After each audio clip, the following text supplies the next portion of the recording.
All right. So I see people trickling in, and we'll give it about a minute or so till everybody is able to hop on the Zoom platform here. As people are trickling in, I just want to make sure that everybody knows that this webinar is going to be recorded. I'll touch on that further down. Yeah, that seems about right in terms of attendees coming in, and we can get started. Awesome, thank you. Welcome everybody. I'll go to the next slide, please, Mike. So today we will be hosting the first of two webinars of CEH's Exploring Flooring webinar series. This one in particular will focus on exploring why our current standard PVC is unsustainable, and will be presented in partnership with Toxic Free Future. Now, you'll hear more about both the second webinar and Toxic Free Future a bit later in the presentation. So before we move forward, I want to touch on a few housekeeping items. So first of all, as I mentioned previously, this webinar is being recorded. We will share a copy of that recording along with the presentation slides with all attendees. Second, we will have a Q&A session after the presentation. So please use the Zoom Q&A feature to put in any questions you may have, and we will do our best to address as many as possible. Again, please use the Q&A button and not the chat for questions. Okay.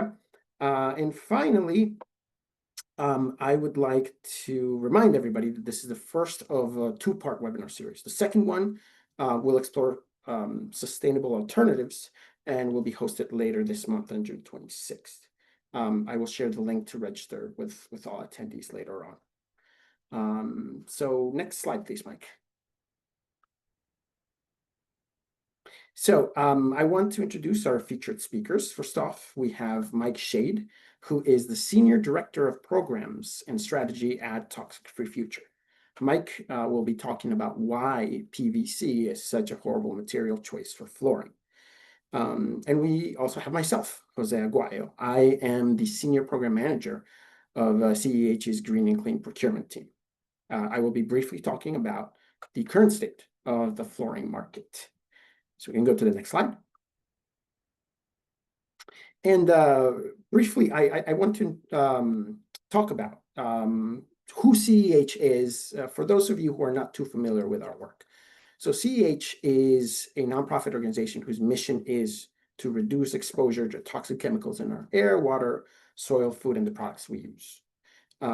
Over the years, we have developed a great deal of expertise in sustainable, non-toxic built environment products, specifically furniture, flooring, and footwear. And we have also developed several sustainable furniture and flooring resources to help institutional purchasers select safer products. So we will be glad to share these with you after the webinar. Next slide, please. I want to transition now to talking about the way the flooring market is currently laid out. Next slide, please.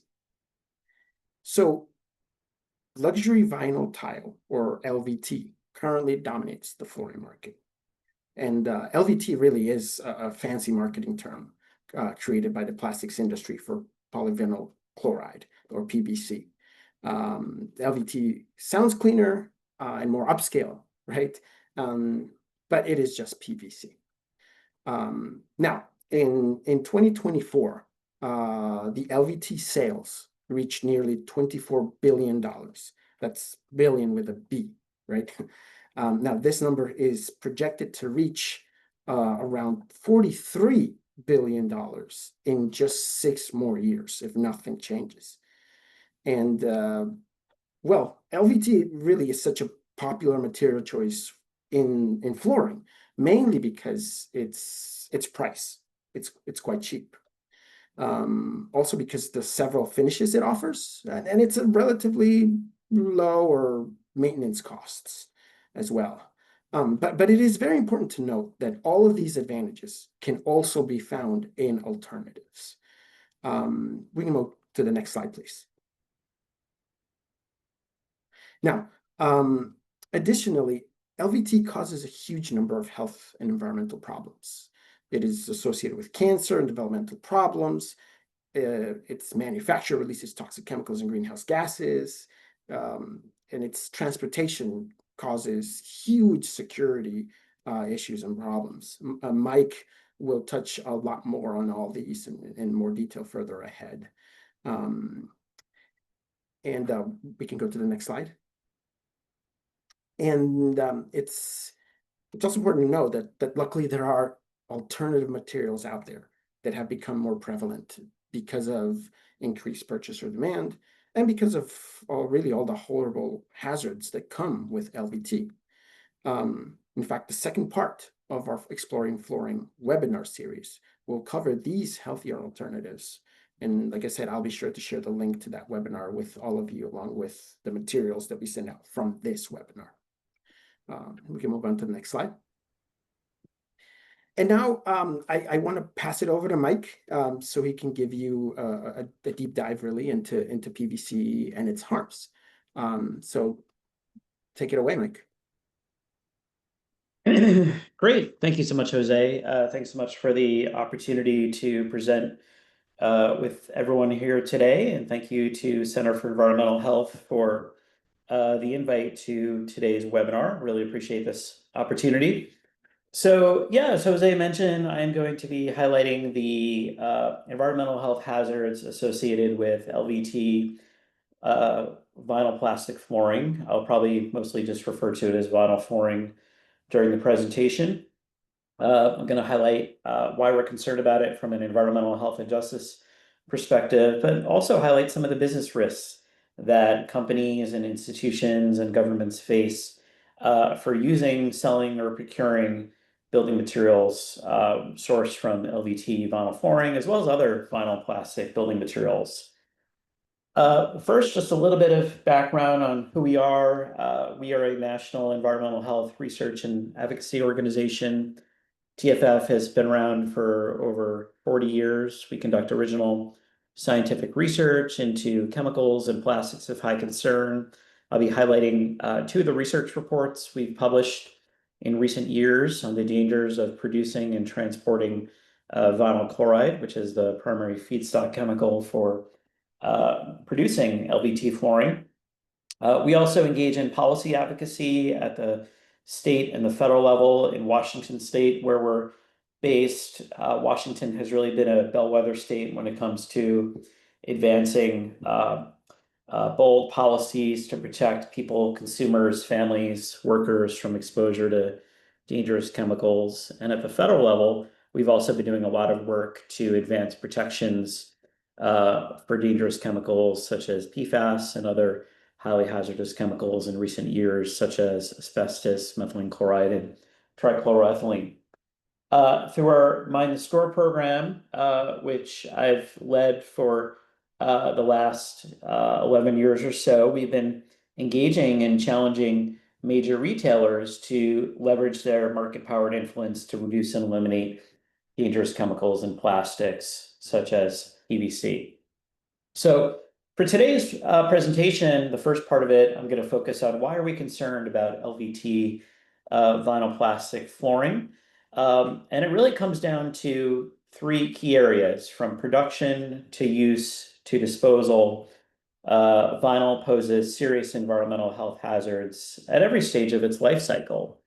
It is hazardous to produce for workers and for frontline communities, as you'll hear in a little bit. It also is unique from some other plastics because it's often filled with a large variety of additives, a number of which are quite toxic, that can pose serious health risks especially for vulnerable populations such as infants, young children, and women of childbearing age, folks with asthma. And finally, there's no safe way to dispose of vinyl flooring or other vinyl building materials. Most of it ends up in landfills or incinerators, posing end-of-life concerns. So to kick it off, vinyl has fundamentally hazardous plastic to produce. There are numerous hazardous chemicals that are used in its manufacture, including chlorine gas, which back in the day, back in World War I, was actually used as a chemical warfare agent, which highlights how dangerous chlorine gas can be. In the manufacture of chlorine, other hazardous chemicals are used in its production, including asbestos, PFAS, and mercury. Now, under TSCA, the industry is moving away from asbestos, but what are they using instead? The substitutes for asbestos are PFAS and mercury production technologies. Also, in producing vinyl, there are two primary feedstock chemicals used in its production. Chlorine gas is essentially combined with fracked natural gas to produce ethylene dichloride, which is considered a carcinogen. Exposure to ethylene dichloride has been linked to a number of serious health problems and poses risks to frontline communities and to workers in its manufacture. Ethylene dichloride is eventually turned into vinyl chloride, which is really the primary monomer that is used to produce the plastic. You see on the right here a photo of a vinyl factory in Illinois. This was a factory that actually made vinyl for vinyl flooring. About 15 or so years ago, 10 or 15 years ago, this plant exploded and killed 5 workers, seriously injured others. And in fact, it took firefighters multiple days to put out this fire, which literally shook the windows of people in communities miles away. And this is emblematic of the types of hazards that production of vinyl is associated with. Over the years, the vinyl plastics industry has faced and caused numerous serious accidents that have injured or harmed community members or workers in places like not only Illinois, Texas, Louisiana. We'll talk a little bit about East Palestine. One of the things that makes vinyl particularly concerning is that most of the production facilities are located in low-income communities, communities of color, making the production and the disposal a major issue of environmental justice and racism, which I'll talk about in a little bit. In addition to the highly hazardous chemicals that are used in its manufacture, there are also toxic byproducts. So when you're producing some of these chlorinated chemicals, there are chlorinated byproducts that are forms such as dioxins and furans, as well as numerous others, some of which are considered to be persistent, bioaccumulative, and toxic chemicals that can be dangerous at incredibly low levels of exposure. So there are other chemicals of high concern that are also released during its production. It's also worth noting that to produce chlorine gas, it's a very energy intensive process. And of course, to make ethylene dichloride, that is eventually sourced from fracked natural gas. And that production also has notable impacts on climate. So it's not only a hazardous plastic to manufacture, but its production also has notable climate impacts. 2 years ago, the dangers of vinyl really came into sharp focus in East Palestine, Ohio, when train cars carrying vinyl chloride as well as other substances derailed. They were eventually released and set on fire, triggering one of the worst environmental disasters in modern history. There you see a picture of the toxic cloud of burning vinyl chloride that was set off. This toxic plume traveled hundreds of miles. The entire community around this, or most of the community around this disaster in close proximity, was evacuated. Many residents suffered from health problems that they believed to be attributable to exposure to the toxic byproducts of burning vinyl chloride. Many first responders were also sickened. In fact, government employees at the CDC who went door to door to study the health effects of the disaster got sick themselves. They couldn't work because as they were going door to door in the community, they started experiencing some of the very same health ailments that local residents were experiencing. And we share this because this is, again, emblematic of the types of risks and hazards that vinyl poses across its life cycle from production and transport to use and disposal. Vinyl chloride was the primary chemical that derailed and burned in the East Palestine disaster. And I want to highlight a couple of facts about why we're concerned about vinyl chloride. It's one of the few chemicals classified by the government as a known human carcinogen. It's been classified as a known carcinogen by the International Agency for Research on Cancer, U.S. Department of Health and Human Services, as well as other agencies such as the EPA. It's uniquely associated with a very rare form of liver cancer called angiosarcoma of the liver. And we first started learning about the dangers of vinyl chloride back in the 1970s when workers in vinyl factories started developing this rare form of liver cancer. This is very well documented in a book called Deceit and Denial, which highlighted how the chemical industry essentially engaged in what could be described as a conspiracy to conceal this information from both the workers who were getting sick as well as the government. And so we've known about the dangers of vinyl and vinyl chloride for decades. It's also associated with numerous other types of cancer, including lung cancer, brain cancer, breast cancer, as well as other non-cancer health problems. The production and the transport of vinyl chloride poses serious hazards to both workers and to frontline communities. And it's worth noting that 99% of vinyl chloride is used to manufacture PVC plastic. So when we talk about LVT vinyl flooring, we can't not talk about the hazards of other chemicals such as vinyl chloride, ethylene dichloride, and other substances that are used in its manufacture. 2 months after the East Palestine disaster, we put out a report called PVC Poison Plastic to highlight how this disaster was not an isolated incident. And in fact, there are other communities across the country, day in and day out, who are being exposed to the very same chemicals that derailed and burned in East Palestine.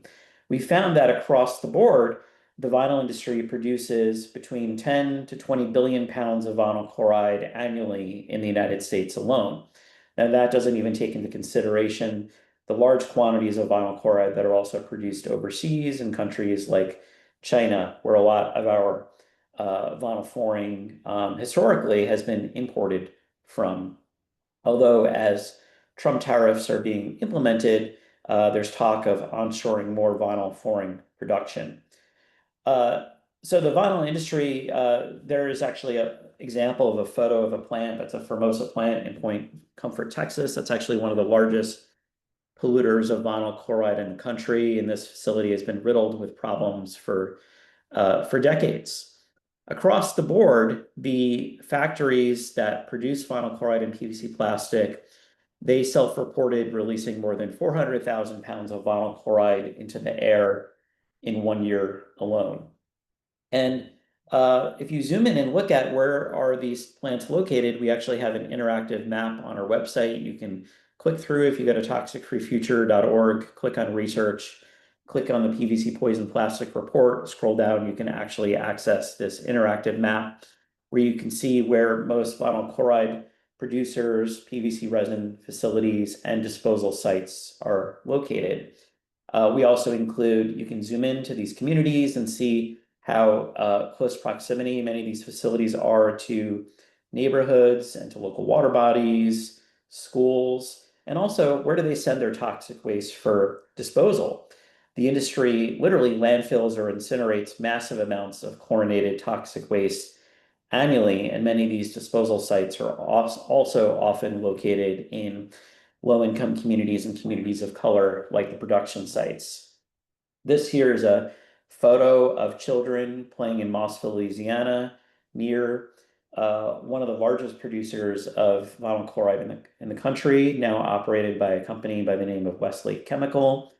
In this report we put out, we looked at the demographics for people that live near vinyl production and disposal locations. We found that across the country, there are more than 370,000 US residents that live within 3 miles of a vinyl chloride production, PVC manufacturing, or PVC waste disposal facilities.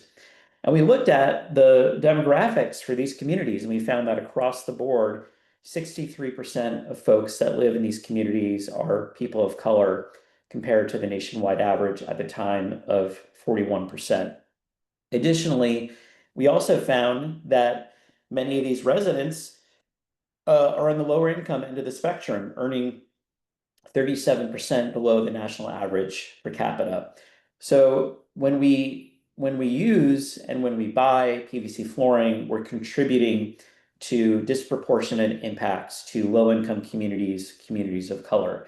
The vinyl plastics industry is a classic case of environmental injustice and environmental racism because most of the production facilities and disposal locations are located in what can be described as environmental justice communities. Many of these plants are in Louisiana and Texas, and some of them have had contamination problems so bad where entire neighborhoods have been forced to relocate due to contamination problems. In fact, the children playing in this community of Mossville, Louisiana, that community barely exists anymore. Most of the residents have been forced to relocate due to groundwater contamination problems associated with one of the facilities, company that used to be named Condea Vista. And since then, this community has been practically wiped off of the map because of not only contamination problems, but also because of the expansion of the petrochemical industry in this community. And they're one of about 3 or 4 similar communities that have been forced to evacuate or relocate due to contamination from the production of vinyl production. We talked a little bit about the East Palestine disaster. We published a follow-up report last year to look at, how much vinyl chloride is regularly shipped across the country by rail. And one of the reasons we wanted to look at this was because we knew that there was a similar rail disaster that took place about 10 years prior in Paulsboro, New Jersey. And one of the things that was really interesting to us was the fact that the vinyl chloride that derailed in East Palestine was heading to the very same plastics factory in New Jersey that derailed in the case of the Paulsboro, New Jersey derailment. So there were 2 major train derailments involving vinyl chloride, both of which were traveling from vinyl plants in Texas, and they were traveling to PVC resin facilities in New Jersey. So we wanted to understand, where do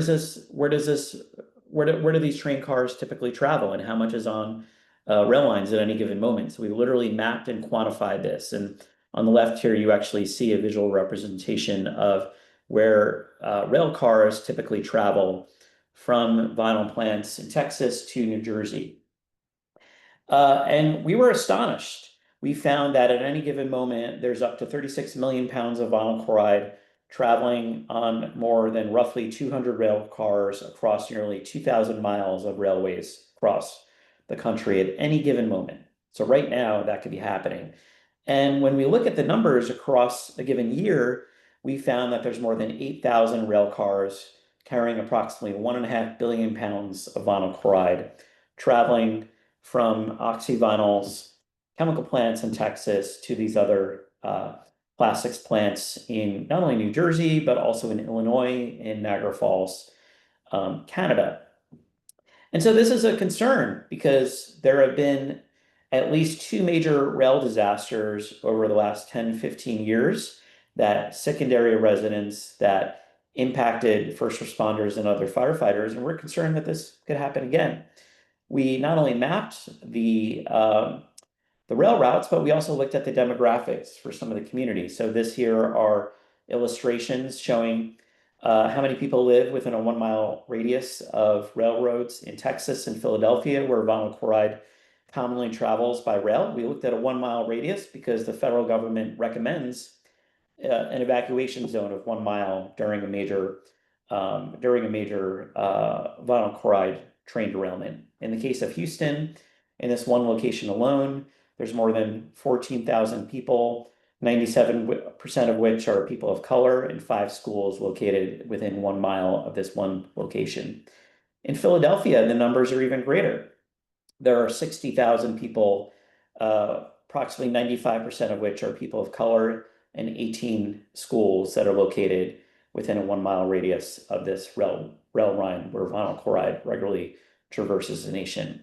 Now, we're not saying that this is going to happen today. We're not saying it's going to happen tomorrow, but it's only a matter of time before disaster may strike again. And across the board, there are more than 3 million US residents that live within a 1 mile radius of this map that you see here. And one of the things we've learned since we published the report is that this is actually an underestimate. There are other vinyl plastic plants around the country, such as in Louisiana, that also ship vinyl chloride by rail. So the problem is even bigger than we realized when we published this report. So the production of vinyl poses serious hazards to frontline environmental justice communities, to workers, releases massive amounts of hazardous chemicals into the environment, not only vinyl chloride, ethylene dichloride, they also uses other hazardous chemicals, including chlorine gas, PFAS, asbestos, and mercury. And also the production releases other hazardous chemicals such as chlorinated byproducts such as dioxins and furans. And also the production can also shed microplastics into the environment. For example, the Formosa plant that I pictured before has been found to release significant quantities of plastic nurdles into local waterways near the production facility. So the production is highly hazardous and is also a problem for our climate, given that the chlorine production processes is extremely energy intensive and also is reliant on fracked natural gas, which is a nightmare for our climate. Now, we're also concerned about LVT vinyl flooring because PVC plastic building materials and other consumer products can expose consumers to harmful chemical additives. One of the things that worries us about PVC plastic flooring and other building products and consumer products is that it's often filled with a witch's brew of hazardous additives that can migrate or leach out over time. These additives generally are not chemically bound to the plastic and they can migrate or leach out. They can get their way into indoor air. They can make their way into household dust. For some of the additives, like the phthalates, indoor air and household dust have been found to be a notable route of exposure to these toxic additives. And we, as consumers, can then breathe in these chemicals. They can make their way into our bodies, and we are also exposed. In fact, some of these additives, like phthalates, have been found even in women's breast milk and in babies. Babies are being born pre-polluted with some of these toxic additives. And it's not just about the phthalates. Vinyl plastic building products can often also contain flame retardant additives such as chlorinated paraffins and organophosphate esters. Some of these chemicals, like the phthalates, are considered endocrine or hormone disrupting chemicals, meaning that they can mimic or disrupt hormones in our bodies. And as a result, they can be hazardous at very low levels of exposure. The phthalates have been linked to a variety of serious health problems, particularly developmental and reproductive health problems. For example, they have been linked to birth defects in baby boys and decreased testosterone production.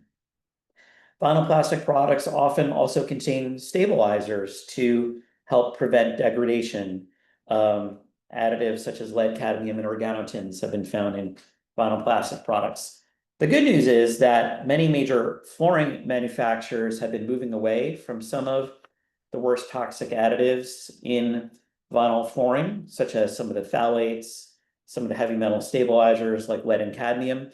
But unfortunately, in the case of the stabilizers, many companies have substituted lead and cadmium with other additives like organotints, which also pose serious health hazards.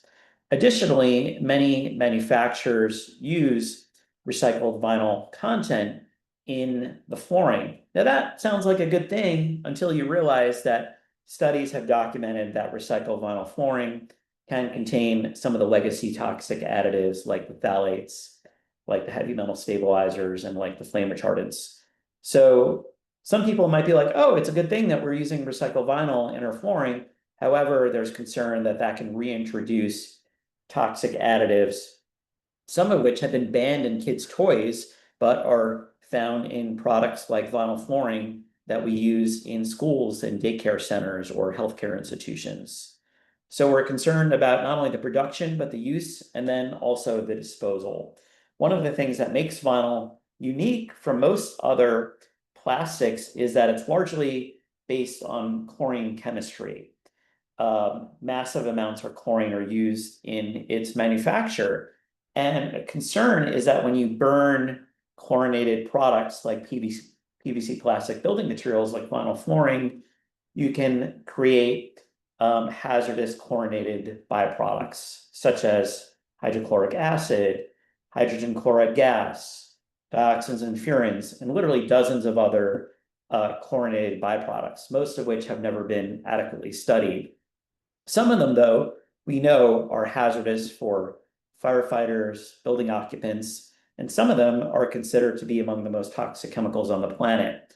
When we incinerate PVC plastic, when it burns in accidental building fires, when it burns in landfill fires, those are notable sources of dioxins and furans, which are widely viewed as some of the most toxic chemicals known to mankind.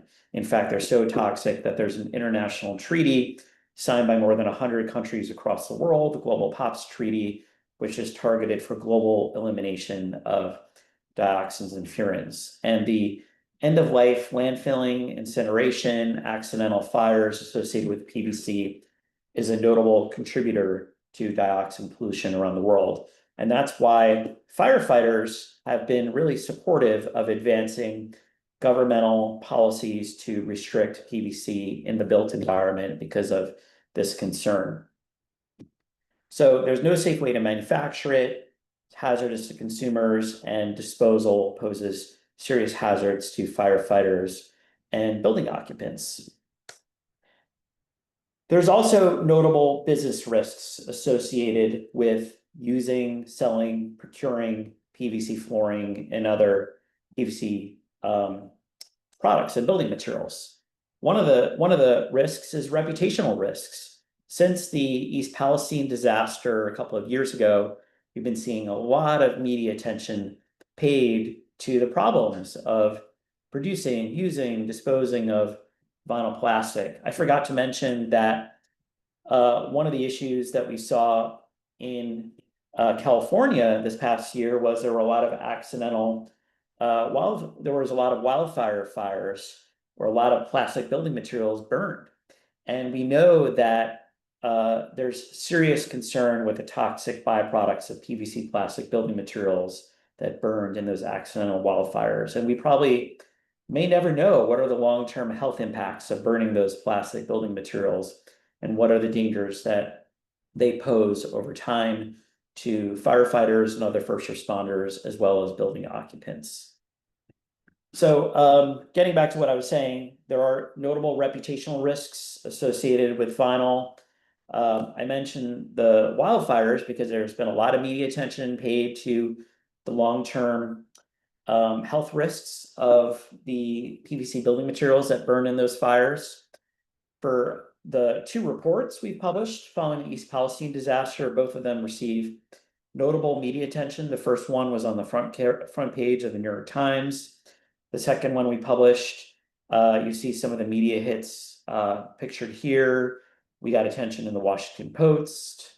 There was a major NBC News story that aired in more than 120 cities across the country. That one report alone had an estimated potential reach of more than 525 million viewers. So for companies and businesses, governments that are using, selling, procuring PVC building materials like flooring, there are serious reputational risks that you could face. There's also regulatory risks. Many states are considering or advancing policies to regulate or restrict PVC. This year, there were approximately 17 states that were considering legislation to restrict PVC plastic in packaging. Just last week, on Friday, the state of Washington announced that they were designating plastic packaging containing chlorinated substances, particularly PVC plastic. They finalized plastic packaging containing PVC as a high priority product in Washington state. And that triggers a regulatory process that may lead to a ban or restriction on PVC packaging in Washington state. And we anticipate that that would probably help inspire other states to follow suit. It's also worth noting that over the last 20 years, many major cities and states, including City of New York, State of New York, City of San Francisco, have adopted procurement policies, environmentally preferable purchasing policies that have restricted PVC in building products, such as carpeting and flooring and other products. At the federal level, under the Toxic Substances Control Act, the US EPA is actively evaluating whether or not to regulate core feedstock chemicals used to manufacture PVC. So both ethylene dichloride and vinyl chloride are currently being evaluated under TSCA for potential action. We're hopeful that EPA will act, especially given the fact that EPA already has advanced restrictions on other chlorinated carcinogens like methylene chloride and most recently trichloroethylene. It's also worth noting that EPA is also evaluating some of the additives that are commonly found in vinyl building materials, such as phthalates and certain flame retardants. Internationally, the European Union is also considering whether or not to restrict PVC in Europe. ECHA just published a report about a year and a half ago that identified notable risks associated with PVC additives and microplastics that come from PVC plastic building materials. I know that European NGOs are pushing European Union to restrict PVC and additives under REACH. And also under the Global Plastics Treaty, we know that many governments are pushing for PVC to be restricted under the UN Global Plastics Treaty. Running out of time, but I want to note that also PVC plastic is also including flooring associated with various legal and financial risks. In recent years, for example, investors have been filing shareholder resolutions at major companies, including the Home Depot, who is the biggest retailer of building materials in the world, as well as Westlake Chemical, who is one of the biggest polluters of vinyl chloride in the world, on issues on how are they addressing material and business risks associated with chemicals and materials like vinyl. In fact, you'll see a photo of Jess Kennard on the right there. She's a resident of East Palestino, Ohio, and she actually attended Home Depot's shareholder meeting a week and a half. And she asked the company, how are they addressing this issue? And the company stated that they have a goal to reduce more than 200 million pounds of plastics in packaging and building materials, and they're actively evaluating safer alternatives to PVC. Running out of time here, I'm going to skip this, but it's worth just noting that there's been a lot of litigation around plastics in recent years. There's been a lot of Prop 65 enforcement cases around different PVC plastic building materials, including flooring. And in closing, I want to note that there are plenty of safer alternatives that are available. We don't need to be continuing to use hazardous petrochemical plastics like PVC that are impacting frontline communities, workers, consumers across their life cycle. In the most recent iteration of our retailer report card, where we evaluate the chemical policies or lack thereof of 50 of the largest retailers in North America, one of the key findings we found is of the 50 retailers we evaluated, 20% of them have adopted goals to reduce or eliminate PVC plastic in consumer products. So the business community is also beginning to step up, adopting policies to move away from PVC plastic. When it comes to LVT flooring, we think that the Home Depot can play a really important role in driving the market away from vinyl. A week and a half ago, leading up to their shareholder meeting, we delivered more than 25,000 petitions to the Home Depot, calling on them to take action on this hazardous plastic.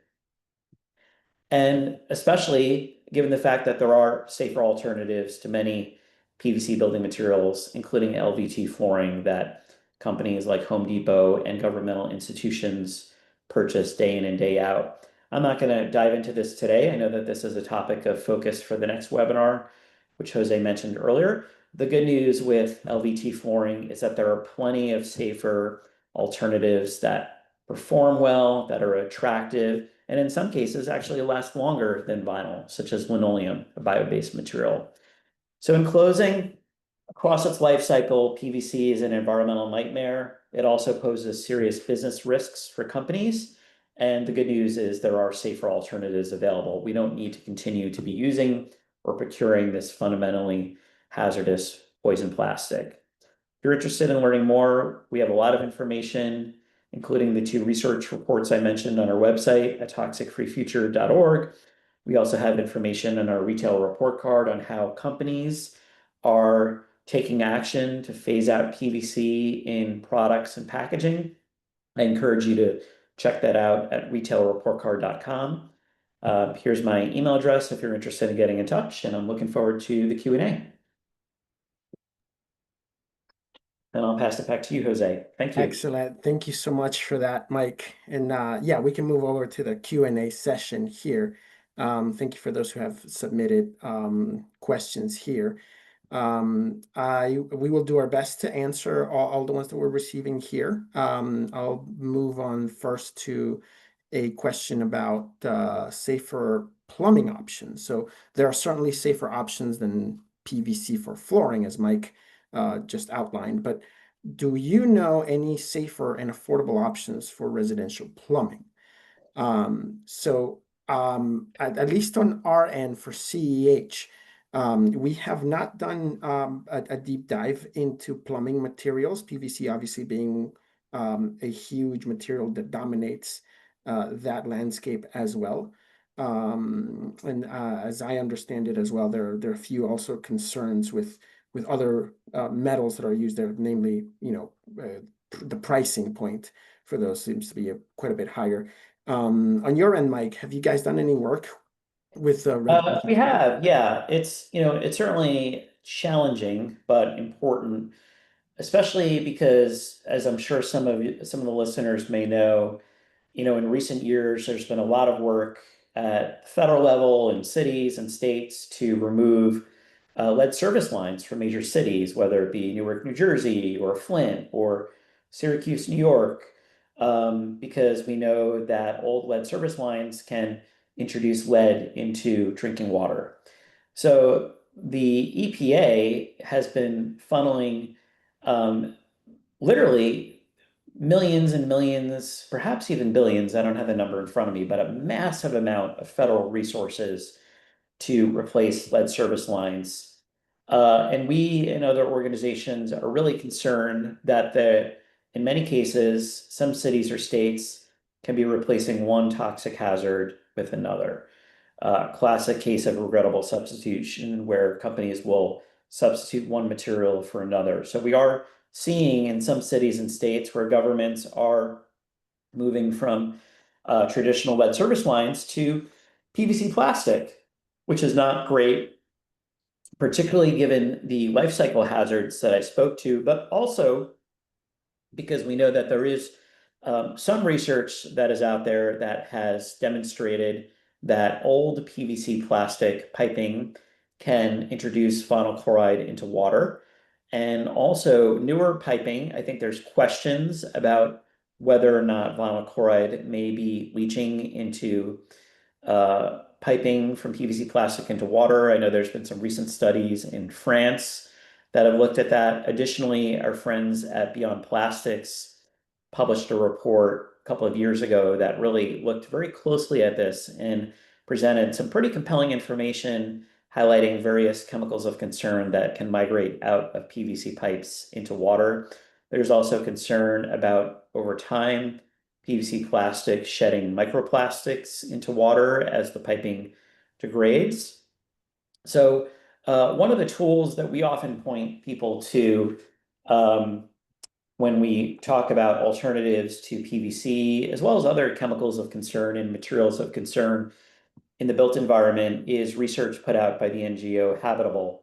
Habitable has been doing, some of you may know them, formerly known as Healthy Building Network. They've been doing really great research to identify what are the worst in class building products that pose hazards to consumers, communities, workers, and where are there safer alternatives. So this here is a screenshot of a website that they have called Informed, which is a really wonderful tool, and it has information about safer alternatives to chemicals and materials of concern in a variety of building products, including piping, flooring, siding, and other building materials where PVC is present. I know in their research, they've identified recycled copper piping as the most preferred alternative to PVC plastic piping. Although I know that there are some issues with some uses of copper piping where lead can be an issue. So I think that that's something that needs to be controlled and avoided. But from their research, they have found that recycled copper piping is the preferred alternative. One of the benefits of copper piping compared to PVC is also that it tends to last longer. There's also concerns with PVC piping because of the glue that is often used to fit the piping together. Those glues, it typically has like a purple color. There's concern that plumbers can be exposed to highly hazardous chemicals when they're melding the piping together, when they're putting joints together. So there's also an occupational health hazard for workers that are using piping. But I would strongly encourage folks to go to the Habitable website and to look at this informed tool. And that can be a great resource for not only identifying safer alternatives to piping and flooring, but other common building materials where PVC is prevalent in. Because certainly LVT flooring is one we're very concerned about. It's one of the biggest uses of PVC, but there are other building materials like piping and siding where vinyl is also prevalent. And this informed website is a really wonderful resource for identifying safer and healthier alternatives. And they take a life cycle approach, which I really appreciate. And they make it really easy to understand. As you see here, they have this, stop sign, red, yellow, green approach. So they highlight here are the worst things to avoid. Here are things that maybe you want to be cautious about. And here are the alternatives that are really best in class. So it's a really wonderful resource for consumers, governments, businesses when specifying building products. Absolutely. Thanks for that, Mike. I just want to add that you touched on recycled copper being the preferable alternative. That's very much true. Now, to address Barbara's question as well, in terms of affordability, although the price point of something like recycled copper is higher than the PVC alternative, it is important to note that the life cycle of the product itself it matters when it comes to kind of the pricing overview. As Mike was talking about, oftentimes you would have to replace PVC piping much sooner than you would a copper plumbing, right? So over the life cycle of the product, the pricing of both options becomes a lot closer because you would have to replace your copper piping as often as you would the PVC kind. Yeah. Can I add something to Of that? course. Another cost consideration there that I think people don't understand is that, some of the biggest costs with replacing old lead service lines isn't the material, it's the equipment and the labor that goes into literally ripping up streets and sidewalks and people's lawns and getting into buildings. That's really where a lot of the costs are. The material costs, they're not for nothing, but they're less significant compared to the other costs of ripping up streets, sidewalks, yards, getting into Absolutely. people's homes. Those are some of the bigger costs when replacing old lead service lines. So that's something that we need to be thinking about. And of course, again, there's occupational health hazards that we need to be thinking about, and we don't want to be replacing one toxic hazard, lead service lines, with another PVC piping. Absolutely. So moving on to the next question. But the question is from Sandra, and she asks, has your organization conducted tests on off-gassing of PVC once installed in home? If so, what were the results? So I can talk about CEH. That's actually a great question because we have bounced ideas about conducting these tests on newly installed PVC flooring, especially given kind of what Mike talked about, the reformulation that kind of the PVC industry has gone over in recent years, removing some of the most hazardous chemicals that Mike outlined there. So we are actually hoping to do that in the near future. So stay tuned. But I believe, Mike, you have some experience with that in the past, correct? Yeah, it's funny. Yeah, Jose and I both used to work in another organization called the Center for Environmental Health, where we took a close look at vinyl shower curtains because we wanted to understand what is that new shower curtain smell that you experience when you open a new vinyl shower curtain. Because, we know that vinyl plastic products, consumer products, building materials can off-gas chemicals of concern, such as volatile organic compounds, not to mention other additives. And we did a study where we sent pieces of vinyl shower curtains to an independent lab, and we had them collect air samples over the course of a month. And what we found is that that new shower curtain smell is an indication of toxic chemicals that are being released into your home that you are being exposed to. We found that one new vinyl shower curtain can release over 100 volatile organic compounds into indoor air over the course of a month. Now, I haven't personally done any studies on vinyl flooring, but I know that if you take a look at the scientific literature, studies have documented that vinyl flooring can release VOCs into indoor air. Studies have also documented various additives of concern in vinyl flooring, including the organotin stabilizers, flame retardants, some of the older, more flexible vinyl, phthalates, historically was a big concern. I'm actually really proud to share that one of our big campaign wins over the last 10 years is we worked on a campaign that propelled major home improvement chains, including Home Depot, Lowe's, Lumber Liquidators, Walmart, Menards, Ace Hardware, to all agree to phase out the sale of vinyl flooring with phthalates, which is great. And that was, we think, an important win for consumer safety. However, most companies have not acted on recycled vinyl.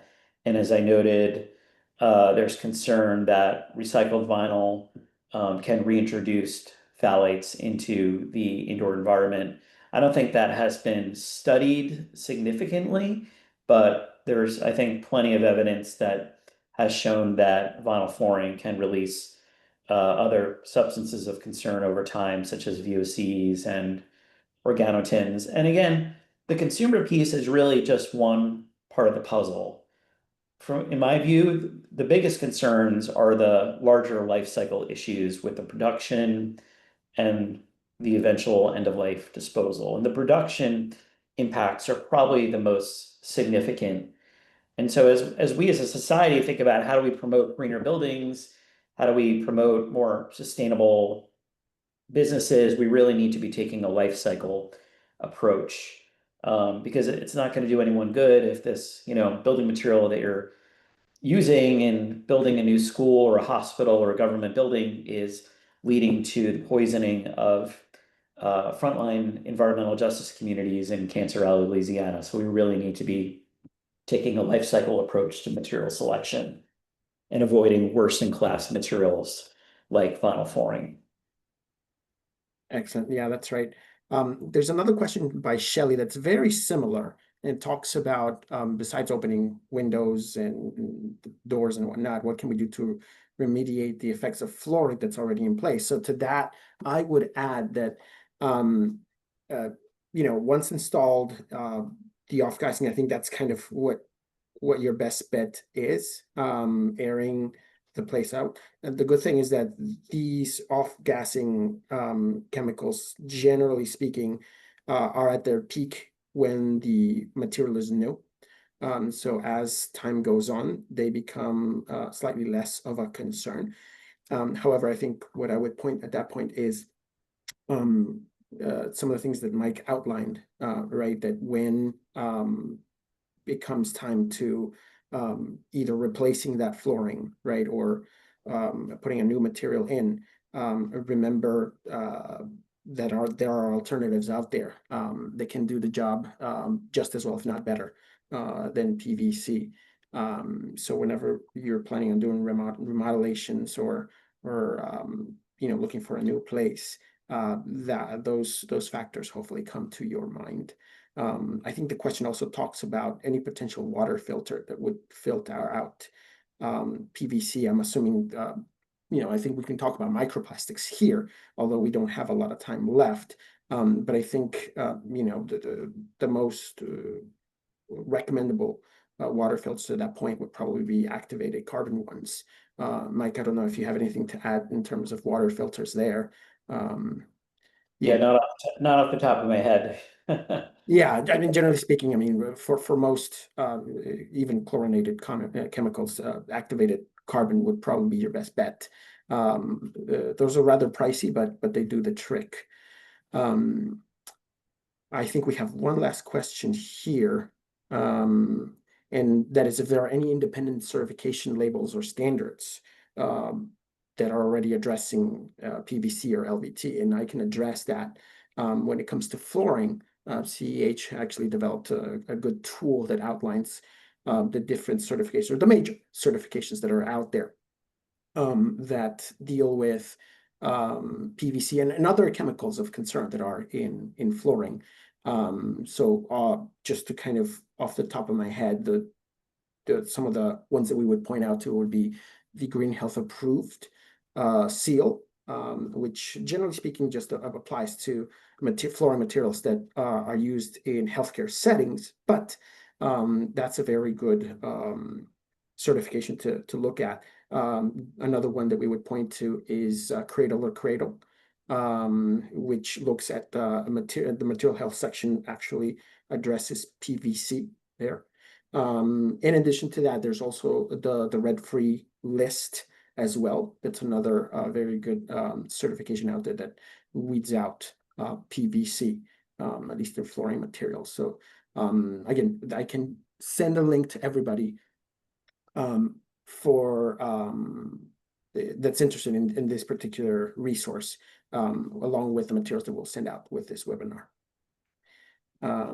And let's see, I believe, oh, there's one more question here that we have that talks about can HEPA filters help as well? And again, for that, I would have to double check and get back to you. Jessica put up that question. I would have to look at the, do some research on that and get back to you, Jessica. Be happy to do that. And let's see. I believe that's all the questions we have. We had one, and I think we have time to address one more, that talks about how, Mike, you mentioned that the incineration of PVC can cause the release of very harmful chemicals. Some of the most harmful chemicals we know, right, like dioxins. But what are the health effects of these chemicals if they're so bad? Do you want to take a shot at that in the next 2 minutes? Sure.